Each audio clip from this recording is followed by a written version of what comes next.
வணக்கம். நாம் இன்று பார்க்கக்கூடிய வாசிப்பு உங்களது குரு உங்களுக்கு கூறக்கூடிய செய்திகள் என்ன அப்படின்னு பார்க்க போறோம். சரியா? நீங்க ஒரு குருவை தேர்வு செஞ்சு அவர்களுக்கான வழிபாடுன்னு ஒன்று செய்வீங்க இல்லையா?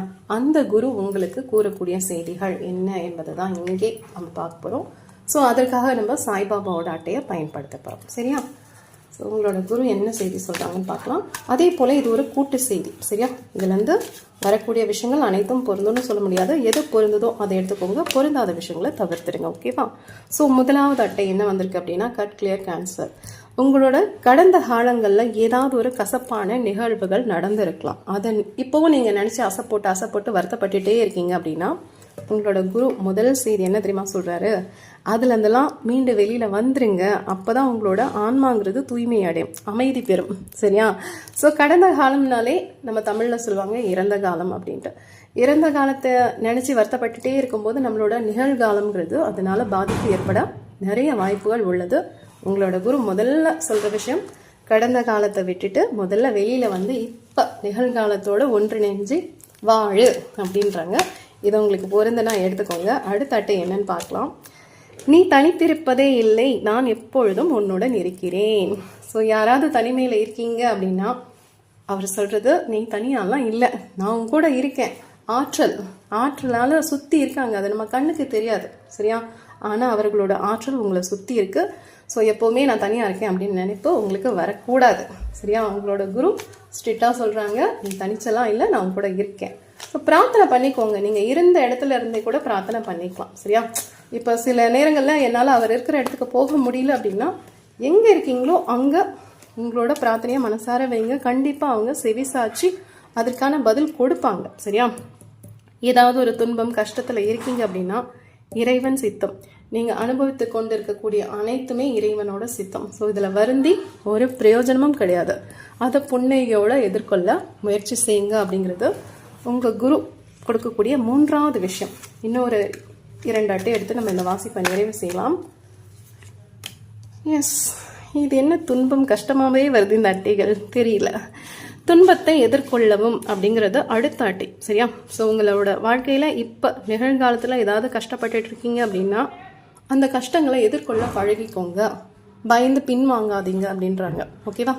இது ஒரு கஷ்டமாக இருக்கலாம், இல்லை பயமாக இருக்கலாம். எந்த ஒரு விஷயமா இருந்தாலும் அதை எதிர்கொள்ளுங்க. அதை எதிர்கொள்ளும் போது அந்த பயம் கொடுக்குற விஷயம் பலகீனமாக போகிறதுக்கு வாய்ப்புகள் உண்டு. சரியா? இப்போ இது கொஞ்சம் உதாரணமாக சொல்லணும் அப்படின்னா, நம்ம பேய் படங்கள்லாம் நிறையா பார்த்துருப்போம். அதில் பேய்கள் நேரடியாக தாக்காது. கொஞ்சம் மறைஞ்சி ஒளிஞ்சி இந்த கதவுகள்லாம் டமால் டமால் நடிக்கிறது, அப்புறம் அந்த விளக்குகள் அணைஞ்சி எரியறது, அந்த மாதிரி சில சேஷ்டைகள்லாம் பண்ணிட்டு நம்மளை ஒரு பலகீனமான தருணத்தில் தான் அதுங்க நம்மளை தாக்கும். அது ஏன்னா அதுக்கு பேய்க்கு கூட தெரியும், நம்ம முன்னாடி நின்னா நம்ம பயப்பட மாட்டோம், நம்மளோட ஆற்றல் ரொம்ப அதிகம். ஸோ அவங்க பலகீனப்பட்டுடுவாங்க. ஸோ ஒரு பேயே இவ்வளோ சில்மிஷம் பண்ணிட்டு நம்மளை பயமூத்திட்டு வருதுன்னா, அப்புறம் நம்மளை சுற்றி இருக்கிற கூடிய கவலைகள் பயங்கள்லாம் நம்மளை எவ்வளோ பூச்சாண்டி காட்டும். ஸோ எந்த ஒரு விஷயத்தையும் நீங்கள் பார்த்து பயப்படாதீங்க. நீங்கள் பயப்பட தான் அது பலம் பொருந்தியதாக இருக்கும். ஸோ எதையுமே உங்களோட குருவோட அருளால் நீங்கள் எதிர்கொள்ள பழகிக்கோங்க. கண்டிப்பாக உங்களோட குருவோட ஆற்றல் இருக்குது. ஸோ அவர்கள் உங்களை காப்பாற்றுவார்கள். எந்த ஒரு பயமும் வேண்டாம். மானசீகமாக உங்கள் குரு கிட்ட இன்றைக்கே நீங்கள் உட்காந்து பிரார்த்தனை பண்ணுங்க. உங்கள் மனசில் இருக்கக்கூடிய அச்சங்களாக இருக்கட்டும், கேள்விகளாக இருக்கட்டும், அனைத்திற்குமே விடை கிடைக்கும். சரியா? ஸோ அடுத்து என்ன அட்டை வருதுன்னு பார்க்கலாம். சிவனம் சக்தி அர்த்தநாரீஸ்வரர். ஸோ இந்த அட்டையோட நம்ம நிறைவு செஞ்சுக்கலாம். இதோட பொருள் என்ன தெரியுமா? நம்ம எல்லாருக்கும், நீங்கள் ஆணாவும் இருக்கலாம், பெண்ணாகவும் இருக்கலாம், ஒரு ஆண் தன்மையும் இருக்கும், ஒரு பெண் தன்மையும் இருக்கும். ஸோ கடினமாக சில நேரங்களில் நடந்துக்க வேண்டிய இடத்துல கடினமாக நடந்துக்கணும். அதே நேரம் கனிவாக இருக்க வேண்டிய இடத்துல கனிவாகவும் இருக்கணும். ரொம்ப கடினத்தன்மையோடு இருக்கோம் அப்படின்னா நம்ம உடைக்கப்படும். ரொம்ப கனிவாக இருக்கும் அப்படின்னா நம்மளை ஏமாற்றக்கூடிய நபர்கள் நம்மளை சுற்றி கூட இருக்கலாம்.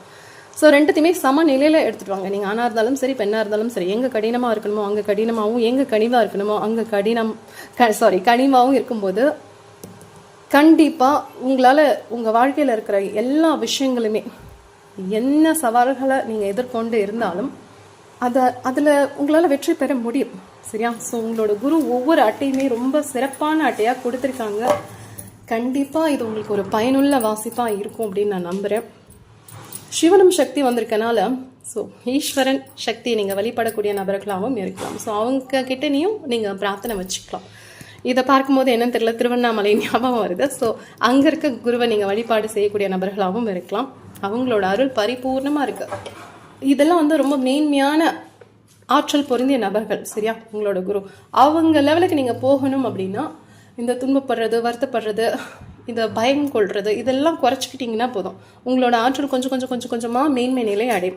ஸோ ஈஸியாக நீங்கள் அவங்கக்கிட்ட பேசக்கூடிய வாய்ப்புகள் இருக்குது. இந்த மாதிரி நான் அட்டை பார்த்து சொல்லணுன்ற அவசியமே கிடையாது. நீங்கள் உங்கள் குருவை நினச்சாலே போதும், நீங்கள் கேட்கக்கூடிய கேள்விகளுக்கு பதில் அவங்களே சொல்லிடுவாங்க உங்கள் மனதின் வழியாக. சரியா? நன்றி.